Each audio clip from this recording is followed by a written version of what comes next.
दोस्तों आज की इस वीडियो में हम लोग सांस फूलने के इलाज के बारे में आसान शब्दों में समझेंगे। यानी कि आज हम लोग अस्थमा को समझने वाले हैं, जिसे हिंदी में दमा भी कहते हैं। आज जानेंगे कि अस्थमा रोग होने के क्या कारण होते हैं, आखिर क्यों लोगों को सांस फूलने जैसी प्रॉब्लम हो जाती है। तो अगर आप अस्थमा जैसी बीमारी को आप आसान शब्दों में समझना चाहते हैं तो इस वीडियो को आप एक बार पूरा जरूर देखें दोस्तों, क्योंकि अगर आप इस वीडियो को पूरा देख लेते हैं तो आपको अस्थमा से जुड़ी, दमा से जुड़ी, सांस फूलने से जुड़ी हर डाउट आपकी दूर हो जाएगी। इसलिए इस वीडियो को आप पूरा जरूर देखें। तो पहले समझते हैं कि अस्थमा यानी कि दमा होता क्या है। तो दमा एक ऐसी स्थिति है जिसमें किसी व्यक्ति के यह जो वायु मार्ग है वह पतला हो जाता है या वहाँ पर सूजन आ जाता है। इस तरह से आपको नैरो देखने को मिलती है, जिसके कारण अस्थमा में सांस लेने में परेशानी होती है और साथ में घुटन महसूस होती है। क्यों होती है? जैसा कि मैंने बताया दोस्तों कि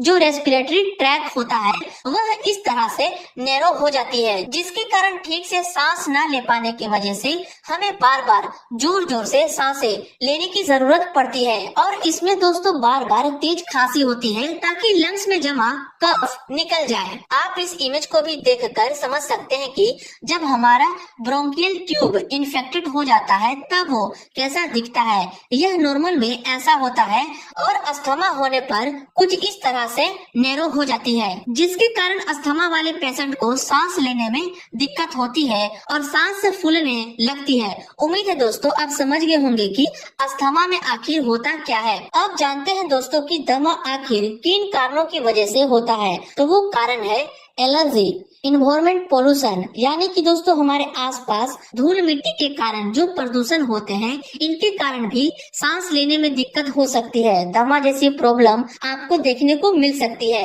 रेस्पिरेटरी ट्रैक इन्फेक्शन, यानी कि दोस्तों जो हमारी श्वास नली होती है उनमें संक्रमण हो जाने के कारण यह प्रॉब्लम हो जाती है। ब्रोंकाई के आसपास के मसल में दोस्तों स्पाज्म यानी कि मरोड़ या ऐंठन हो जाने के कारण हमें दमा जैसी प्रॉब्लम हो जाती है। रेस्पिरेटरी ट्रैक नैरो हो जाती है, जिसके कारण गहरी सांस लेने में डिफिकल्टी महसूस होती है। ब्रोंकियल ट्यूब में मुक्कस का जमा होने से यह प्रॉब्लम हो जाती है। ब्रोंकियल ट्यूब के अंदर दोस्तों मुक्कस मेम्ब्रेन में इन्फ्लेमेशन होना, इन सभी कारणों की वजह से दोस्तों दमा हो जाती है। दोस्तों मैं आसान शब्दों में आपको क्लियर करता हुआ चल रहा हूँ। अगर कुछ भी डाउट रहे तो आप कमेंट करके जरूर पूछिएगा और साथ ही साथ सबका स्क्रीनशॉट आप जरूर लेते हुए चलिएगा। अस्थमा के कारणों को जानने के बाद दोस्तों अब जरा यह समझ लेते हैं कि जिन व्यक्ति को दमा हो गया है तब उसमें हमें क्या क्या लक्षण देखने को मिलते हैं। तो आपको ब्रीथिंग में डिफिकल्टी देखने को मिलती है, खासकर रात में। ब्रीथिंग के दौरान आपको व्हीजिंग साउंड सुनाई देती है।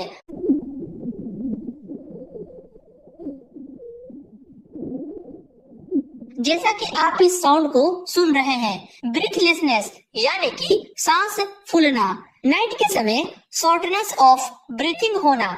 कफ यानी कि खांसी, ये सब आपको साइन एंड सिम्टम दिखाई देते हैं एक अस्थमा वाले पेशेंट में। और हाँ दोस्तों, अस्थमा वाले पेशेंट के लिए कुछ प्रिकॉशन हमें अपनाने होते हैं ताकि दमा वाले व्यक्ति को आराम मिले। जैसे फैमिली में शांत वातावरण बनाएं, क्योंकि अस्थमा में स्ट्रेस या इमोशनल टेंशन मेन रोल होता है। शांत रहने का प्रयास करें और खुली हवा वाले स्थान में रहें। ज्यादा से ज्यादा फ्लूइड इंटेक करें, क्योंकि इससे लंग्स का मुक्कस लूज होता है। एस्थेलिन के साथ नेबुलाइज करें, इससे कफ रिलीज होता है। पानी में थोड़ी हनी यानी कि शहद डालकर दिन में कई बार थोड़ा थोड़ा पिए, खासकर जब अस्थमा का अटैक हो। अस्थमा के पेशेंट को रिलैक्स रहना चाहिए, क्योंकि टेंशन के वक्त अस्थमा का अटैक ज्यादा होता है। पेशेंट को रेगुलर एक्सरसाइज करनी चाहिए, जैसे योगा, स्विमिंग। ऐसे पदार्थों का यूज बंद कर देना चाहिए जिनसे एलर्जी हो। इन सारी बातों का ध्यान रखकर अस्थमा वाले पेशेंट का केयर किया जाए तो उनमें काफी अच्छा रिजल्ट देखने को मिलते हैं। तो इन सभी का स्क्रीनशॉट लेते हुए जरूर चले दोस्तों।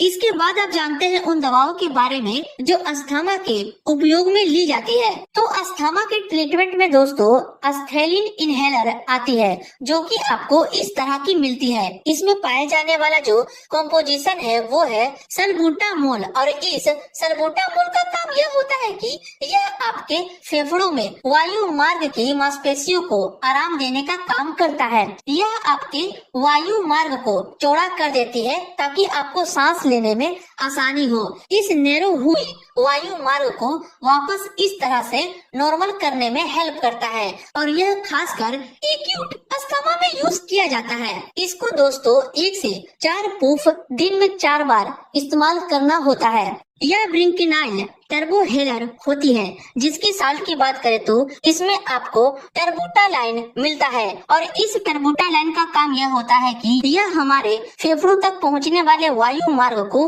आराम पहुंचाकर उन्हें खोलकर सांस लेना आसान बनाता है। यानी कि इसका यूज हम लोग ब्रोंकोस्पाज्म में करते हैं, अस्थमा में करते हैं, ब्रोंकाइटिस में करते हैं, और साथ में लंग्स की दूसरी बीमारी में इसका यूज किया जाता है। और इसको 1 से 2 पुफ सुबह शाम लेना होता है।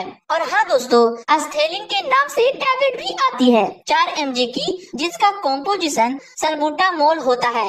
इस टैबलेट को आप सुबह शाम खा सकते हैं, या फिर इसके जगह पर आप डेरिफाइलिन 150 mg की टैबलेट भी सुबह शाम ले सकते हैं, जिसका कॉम्पोजिशन थियोफाइलिन एंड इटोफाइलिन होता है। और यह दोनों ही कॉम्पोजिशन अस्थमा को ट्रीट करने में यूज किया जाता है। सांस फूलने लगे उस कंडीशन में इस डेरिफाइलिन टैबलेट का यूज किया जाता है, यह आप याद रखेगा। या फिर आप दोस्तों ब्रिटेलाइन टैबलेट भी यूज कर सकते हैं, जिसका कॉम्पोजिशन टर्बोटालाइन सल्फेट होता है। और इस टर्बोटालाइन को किस कंडीशन में यूज करते हैं यह मैं आपको पहले ही बता दिया है। इस टैबलेट को आप सुबह शाम ले सकते हैं। और हाँ दोस्तों, इसको आप नोट कर लीजिएगा कि टैबलेट में Asthalin 4 mg and Deriphyllin tablet की जगह सिरप दी जा सकती है, जिन्हें सुबह दोपहर शाम दी जानी चाहिए, तथा रिलीफ हो जाने पर, आराम हो जाने पर SOS यानी कि जब पेशेंट को आवश्यकता हो तब दिया जाए। लेकिन हाँ दोस्तों, जितने भी दवा बताए गए इनसे आराम न हो तो एस्थेलिन या डोलिन के साथ नेबुलाइजेशन किया जाना चाहिए। और डेरिफाइलिन 2 ml इंजेक्शन मांसपेशी यानी कि इंट्रामस्कुलर में या फिर सीरा मार्ग से लगाया जा सकता है। लेकिन अगर इससे भी रिलीफ न मिले तो एमिनोफाइलिन 10 ml की इंजेक्शन को डेक्स्ट्रोज 100 ml में मिलाकर सीरा मार्ग से स्रोत देनी चाहिए, तथा साथ में कोर्ट एस इंजेक्शन की